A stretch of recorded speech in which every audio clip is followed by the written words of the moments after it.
Dumayo pa sa Divisoria ang mag-asawang Raymond at Joanne para sa school supplies ng kanilang anak.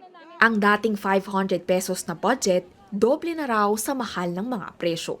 Taga Marikina kami, halos pareho lang yung price. Compared mo kung bibili ka doon sa malapit lang sa amin, hindi ka makakabili ng ganong halaga na magandang klase. Hanggang 8 piso ang itinaas ng presyo ng kada notebook sa Divisoria. 20 hanggang 25 pesos yung regular na size at umaabot ng 65 pesos yung malaki.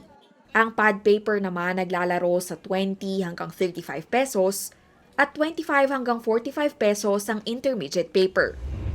Kung hindi nagkakaubusan ng stock, sabi ng nagtitindang si Rema, mataas talaga ang bigay sa kanila ng supplier.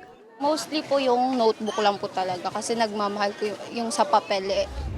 Sabi naman ng tinderang si Jocelyn, tumataas palalo ang presyo ng notebook at pad paper sa kada araw na papalapit ang pasukan.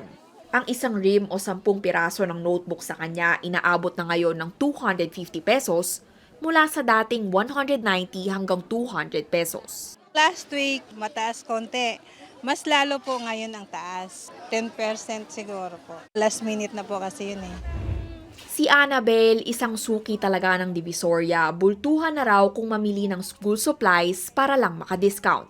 Pero ikinagulat din niya ang mga presyo. Kasi nag-pandemic noon eh. Wala naman kasi mga required na gamit na cellphone lang. Kaya nakakashock na, tumaas lahat.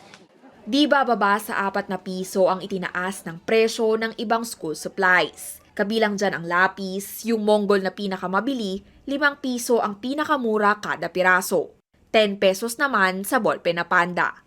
Pumapatak sa 10 hanggang 35 pesos ang white glue, pero meron din nabibiling 20 pesos na 2 bote na.